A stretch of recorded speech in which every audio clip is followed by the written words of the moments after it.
मधुबन दुबारी तक घाघरा के तट तक उनको तो बहुत ही लाभ हुआ है। ऐसा लाभ हमको भी है। जैसे आप कह रहे थे कि उधर के लोग घूमकर भोजी होकर के भोपाल होकर के मऊ चले जाते हैं, तो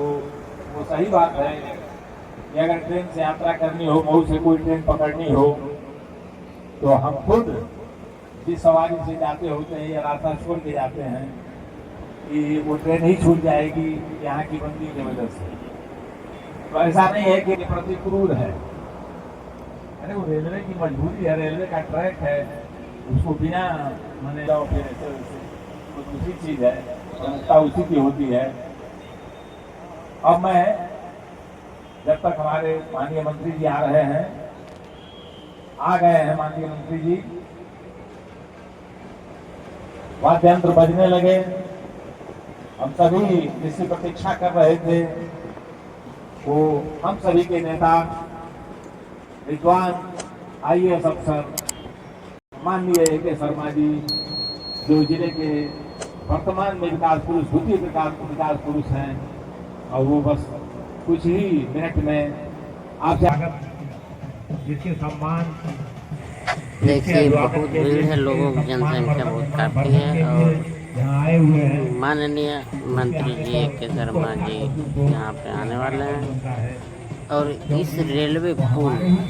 ओवर ब्रिज का उद्घाटन आज होने जा रहा है। हमारे ही भाई हैं, हमारे ही बेटे हैं, भतीजे हैं, सड़क पर पहुंचे हुए हैं और उसको वाद्ययंत्रों के बीच उनका स्वागत करते हुए आएंगे। मंच पर जैसे ही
जिनका जिनका अभी कुछ महीने पहले शिलान्यास होकर के और लोकार्पण होकर के लोगों की सेवा में उतारा गया। यहाँ से इंदारा से फिफना का जो रेल मार्ग था उसका डबल करने का द्वारीकरण का काम लगभग पूरा होने की कगार पे। द्वारी घाट से मऊ को जोड़ने वाला जो रेलवे का मामला 50 साल से बंद पड़ा हुआ था, रेल नहीं चल रही थी, पटरियां ऐसे ही उखड़ी उखड़ी पड़ी हुई थी, उनको ठीक करके वो पटरियों पर रेल चलाने का काम वर्तमान सरकार में हम लोगों के देखते देखते द्वारी घाट में भी ऐसा ही एक उत्सव मनाया गया था। हम लोगों के देखते देखते भारतीय जनता पार्टी की डबल इंजन की सरकार में ये काम हुआ है। एक और बात बताऊं कि 65 साल में मऊ जिले की अगर बात किया जाए तो बड़ा गर्व होता है। हम लोग जब पढ़ते थे, बीए में कर रहे थे, नौकरी भी कर रहे थे, तो हमें भी बड़ा गर्व होता था कि मऊ में 2 ठो ओवरब्रिज है, जो अन्य किसी शहर में 2 थे कि 3 थे, 3 थे, 3 ठो ओवरब्रिज बना है। और हम अपने शहर को बड़ा, मुझे आज भी गर्व है इस बात का, मऊ पे हमें गर्व है। लेकिन जो काम 65 साल में हुआ 300 ओवरब्रिज बनाने का,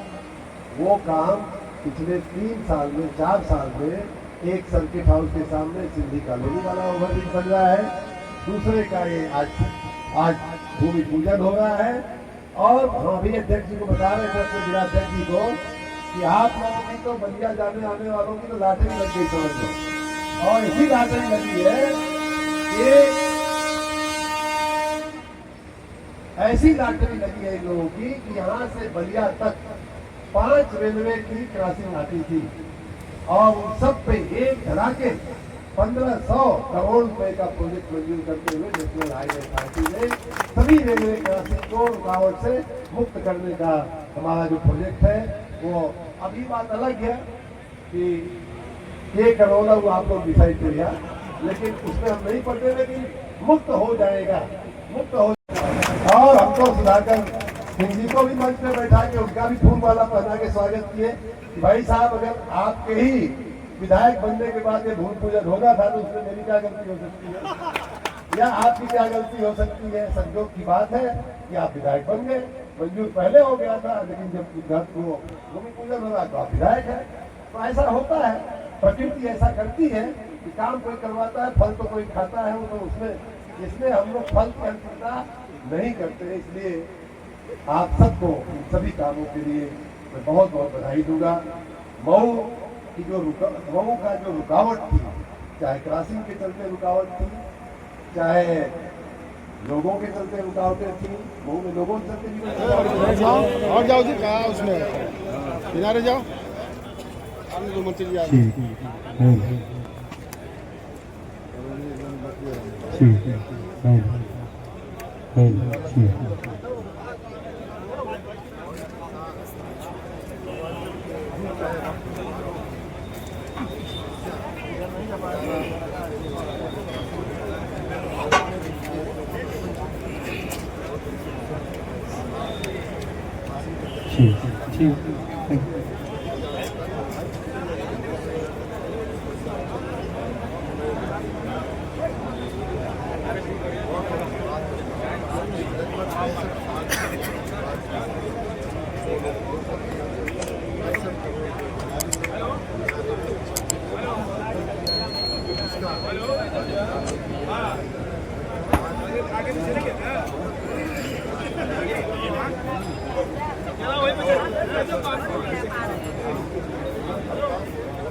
सही सर्वांचल की सेवा में ये पुल जो है प्रस्तुत हुआ। मंत्री जी, एक यहाँ की लोकल समस्या है जो अंडरग्राउंड बिजली है, इसमें जैसे खराब हो जाए